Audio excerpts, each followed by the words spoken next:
ખેતરડી ગામે જર્જરિત પાણીની ટાંકી ધરાશાયી થઈ ગઈ। જૂની અને જર્જરિત પાણીની ટાંકી તોડી પાડવામાં આવી। માત્ર 5 સેકન્ડમાં પાણીની ટાંકી ધરાશાયી થઈ। જૂની ટાંકી નવી પાણીની ટાંકી સાથે અથડાઈ। સદનસીબે મોટી દુર્ઘટના ટળી લોકોના ઉપયોગ માટે નવી પાણીની ટાંકી બનાવવામાં આવી હતી। तो आ बे तस्वीरों में आपने बतावी रहा छे। जूनी टांकी नवी पाणीनी टांकी साथे અથડાઈ। आपने जणावी दीए सदनसीबे मोटी दुर्घटना टળી छे। थोड़ा समय पहला लोकोना उपयोग माटे नवी पाणीनी टांकी बनाववामां आवी हती। હવે ખાસ વાત તો એ છે કે મોરબીના ટંકારાના હીરાપર ગામે જર્જરિત ટાંકીને પાડવાની કામગીરી દરમિયાન અકસ્માત સર્જાયો। ટાંકી નિર્ધારિત દિશાને બદલે વિરુદ્ધ દિશામાં પડતા આસપાસની મિલકતોને નુકસાન પહોંચ્યું। જર્જરિત ટાંકીને પાડવાની કામગીરી ચાલી રહી હતી। આ દરમિયાન ટાંકી અચાનક વિરુદ્ધ દિશામાં ઢળવા લાગી હતી। દ્રશ્યોમાં જોઈ શકાય છે કે પડવારમાં ટાંકી ધડાકાભેર મકાન અને દુકાન પર પડે અને બધું જ તહેસ-નહેસ કરી નાખી છે। દુર્ઘટના સર્જાતા ઘટના સ્થળે અફરાતફરીનો માહોલ સર્જાયો હતો। જો કે સદનસીબે અકસ્માતમાં કોઈ જાનહાનિ થઈ નથી। હવે સવાલ એ છે કે કોની બેદરકારી આટલી મોટી દુર્ઘટના સર્જાઈ? ટાંકી પાડતી વખતે કેમ પૂરતી તકેદારી રાખવામાં ન આવી?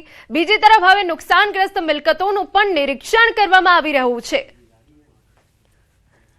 સંપૂર્ણ વિગત સાથે અમારા સંવાદદાતા રવિ જોડાઈ ગયા છે। રવિ, આ બે અલગ અલગ તસવીરો મોરબીમાંથી સામે આવી છે, પરંતુ એ એક જ સવાલ કરી રહી છે, બે જવાબદારી કોની?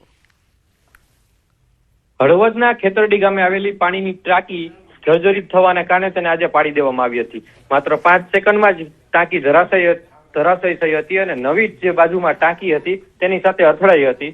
પણ સદનસીબે કોઈ જાનહાનિ નથી થઈ। પણ 2 દિવસ પહેલા જ હીરાપર ગામે પણ આ જ પ્રકારની સ્થિતિ સામે આવી હતી। હીરાપરના પાણીનો જે સંપ હતો જર્જરિત, તેને ડિમોલિશન સમયે મકાન ઉપર અને દુકાન ઉપર પડતા મકાન અને દુકાનને સંપૂર્ણપણે નુકસાન પહોંચ્યું હતું। ઘર વખરી સહિતના સામાનને નુકસાન પહોંચતા તંત્ર દોડતું થયું હતું। ફરી એક વખત હળવદના ખેતરડી ગામે આ જ પ્રકારની ઘટના આવી છે, ત્યારે ચોક્કસ મોરબીના કર્મચારીઓ કે અધિકારીઓ પર શંકાઓ પેદા થઈ રહી છે। કઈ પ્રકારે તેની કામગીરી થઈ રહી છે તેને લઈને મોરબીમાં ચર્ચાનો વિષય બન્યો છે। બિલકુલ, આભાર। તો આપને બે અલગ અલગ તસવીરો બતાવી રહ્યા છે કે જ્યાં ટાંકીને ધરાશાયી કરવાની હતી, એક ટાંકી વિરુદ્ધ દિશામાં પડતા અન્ય જે નવી ટાંકી બનાવવામાં આવી ત્યાં આપણે જણાવી દઈએ કે ક્ષતિગ્રસ્ત થઈ હતી। સદનસીબે મોટી જાનહાનિ તો ટળી છે, દુર્ઘટના ટળી છે, પરંતુ સવાલ એ થાય કે બે જવાબદારી કોની? કેમ આ પ્રકારની ઘટના બની અને જો કોઈ દુર્ઘટના થવા પામી હોત તો જવાબદાર કોણ હોત? આ અહીંયા સવાલ થાય છે। બીજી તસવીરો પણ અમે આપને બતાવી, જ્યાં 2 દિવસ પહેલા પણ એક ટાંકી મિલકતો પર પડી હતી, ત્યાં મિલકતોને ભારે નુકસાન થયું હતું। સમાચારમાં આગળ વધીએ। પાવાગઢમાં ભક્તોનો ઘોડાપૂર જોવા મળ્યું। માતાજીના દર્શન માટે માનવ મહેરામણ ઉમટી પડ્યું। પાવાગઢ ખાતે વહેલી સવારથી જ ભક્તોની ભારે ભીડ જોવા મળી। માતાજીના દર્શન માટે મોટી સંખ્યામાં શ્રદ્ધાળુઓ ઉમટી પડ્યા। પવિત્ર શ્રાવણ માસ અને શનિવારની રજાને પગલે ભક્તોની સંખ્યામાં વધારો થયો। આહલાદક વાતાવરણ વચ્ચે ભક્તોએ માતાજીના દર્શન કર્યા। દર્શન કરી ભક્તોએ ધન્યતાની લાગણી વ્યક્ત કરી।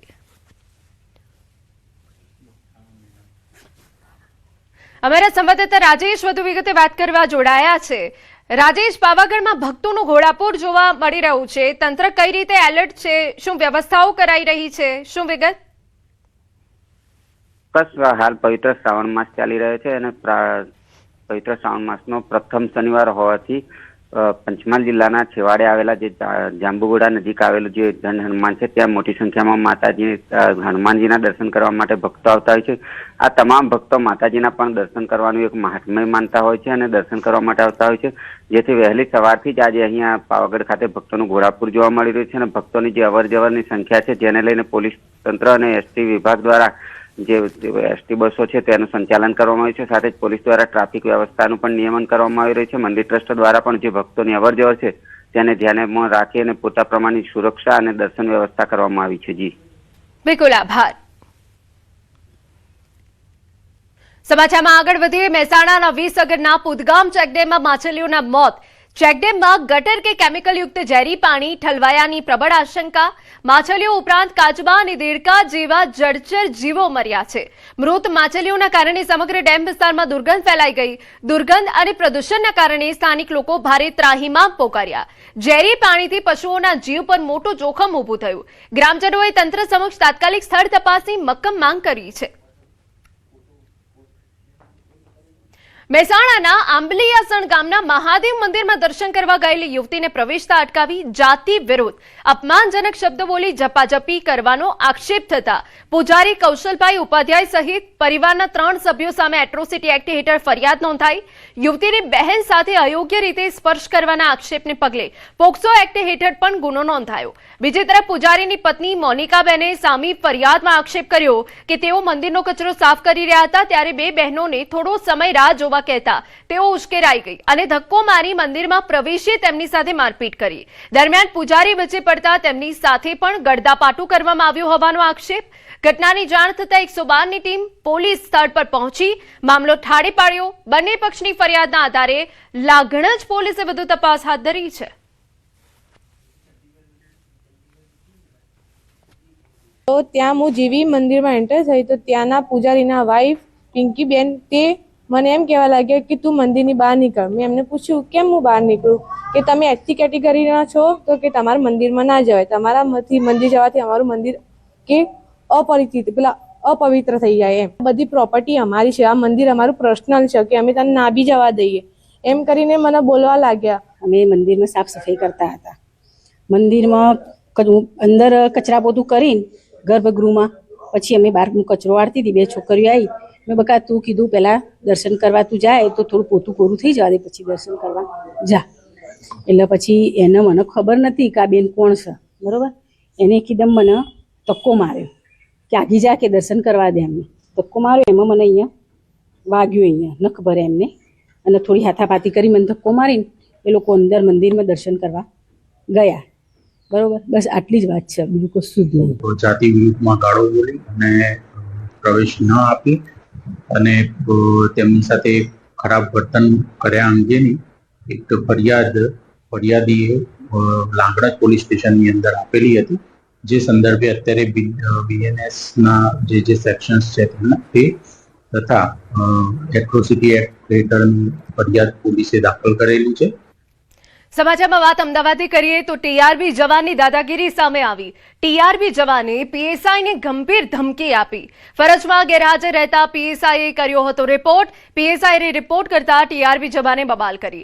રિપોર્ટથી ઉશ્કેરાયેલા ટીઆરબી જવાને પીએસઆઈ સાથે ગાળાગાળી કરી. મારા વિરુદ્ધ કાર્યવાહી કરીશ તો આંતરડા બહાર કાઢી નાખીશ તેવી ધમકી આપી. તો કેમ નોકરી કરે છે એ હવે હું જોઈ લઈશ કહી ધમકી આપી હોવાનો આક્ષેપ છે. આ મારો ઇલાકો છે, હવે તું કેવી રીતે ખુરશીએ બેસે છે તે જોઈશ કહ્યું ટીઆરબી જવાને. જાવેદ ખાન, હુસેન ખાન સામે પીએસઆઈની ફરિયાદ. વાસણા પોલીસ સ્ટેશનમાં ફરિયાદ દાખલ થઈ છે. પોલીસે તપાસ હાથ ધરી છે. વિશાલા બીટમાં ફરજ દરમિયાનની આ ઘટના બની છે.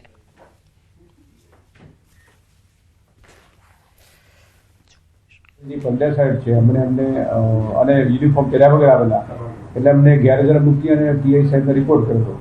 એટલે આને ખબર પડતા એ આવેલો ને એણે આવીને સીધું પીએસઆઈ સાથે ટોચલાઈમાં વાત કરી અને ધમકી આપેલી કે તમે હું જોઉં છું, હું અહીં જ રહું છું, કેવી રીતે નોકરી કરો છો, હું આંતરડો બહાર કાઢી નાખીશ, તમને નોકરી નહીં કરવાનું. આવી ધમકીઓ આપી અને મગજમારી કરતા બીજા જે પોલીસ કર્મચારીઓ હાજર હતા એ વચ્ચે પડેલા ને પછી એમને સમજાવીને દૂર કરેલા. સમાચાર રાજકોટમાંથી. દૂધ ઉત્પાદકો માટે સારા સમાચાર સામે આવ્યા. રાજકોટ ડેરી દ્વારા અંતિમ ભાવની રકમ સીધા દૂધ ઉત્પાદકોના ખાતામાં જમા કરાઈ.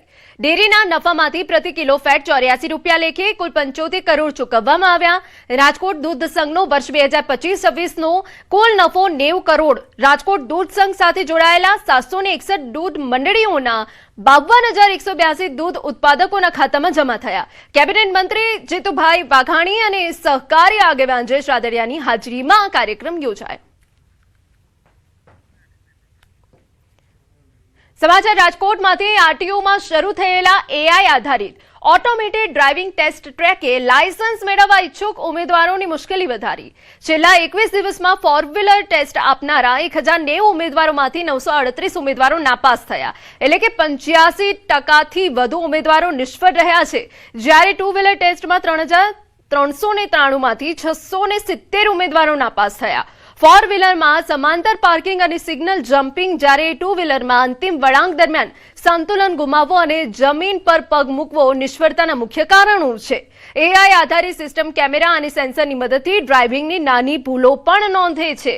નાપાસ ઉમેદવારોએ ફરી ટેસ્ટ આપવા માટે 300 રૂપિયા ફી ચૂકવવાની સાથે 2 મહિના સુધી રાહ જોવી પડી રહી છે.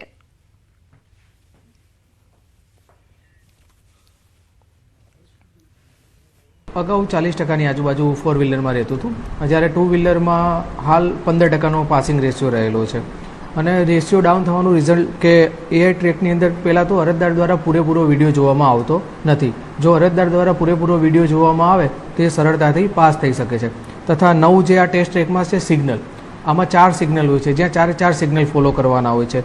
અને સિગ્નલ જમ્પિંગ ના થાય તો વ્યવસ્થિત લોકો પાસ થઈ શકે છે અને રિઝલ્ટ ઊંચું આવી શકે છે. રાજકોટ સહિત રાજ્યના 4 મહાનગરોના આરટીઓ કચેરી ખાતે હવે જે ડ્રાઇવિંગ લાયસન્સ માટેનો જે ટ્રેક હતો તે એઆઈ સેન્સર આધારિત છે તે અમલી બનાવવામાં આવ્યો છે. આપને મારી પાછળના જે દ્રશ્યો બતાવવા માંગી રહ્યો છું, આ દ્રશ્યો છે રાજકોટની આરટીઓ કચેરી ખાતેના એઆઈ સેન્સર બેસ્ડ જે ટ્રેકિંગ સિસ્ટમ બનાવવામાં આવ્યા છે તેના દ્રશ્યો છે. જોઈ શકાય છે કે હાલ અત્યારે ટુ વ્હીલર અને ફોર વ્હીલર ના જે અરજદારો છે, લાયસન્સ મેળવનારા જે અરજદારો છે, તેમના દ્વારા હાલ અત્યારે ટેસ્ટ ડ્રાઈવ આપવામાં આવી રહી છે. રાજકોટ આરટીઓ કચેરીની વાત કરવામાં તો 16 જુલાઈ 2026થી એઆઈ સેન્સર આધારિત આ ડ્રાઇવિંગ ટેસ્ટ છે તે અમલી બનાવવામાં આવી છે. અને તેના જ કારણે દિવસે ને દિવસે જે અરજદારો છે કે જે હાલ અત્યારે લાયસન્સ મેળવવા આવી રહ્યા છે તેમનો ફેલનો રેશિયો એટલે કે તેમનો નાપાસ થવાનો રેશિયો છે તે દિન પ્રતિદિન વધતો જોવા મળી રહ્યો છે. સૌથી વધુ જો ફેલ થઈ રહ્યા હોય તો તેમાં ફોર વ્હીલર જે અરજદારો છે તે સૌથી વધુ ફેલ થઈ રહ્યા છે. અને તેમનો ફેલનો જે આંકડો છે તે 80થી 85% સુધી પહોંચ્યો છે. તો બીજી તરફ વાત કરવામાં આવે તો જે અગાઉ જે ટુ વ્હીલર ચાલકો હતા કે જે માત્ર 10થી 15% ફેલ થતા હતા, તેમનો ફેલિંગનો જે રેકોર્ડ છે તે પણ હાલ અત્યારે અંદાજિત 25થી 30% સુધી પહોંચ્યો હોવાનું છે તે સામે આવ્યું છે. અંકિત પોપટ, ન્યૂઝ 18 ગુજરાતી.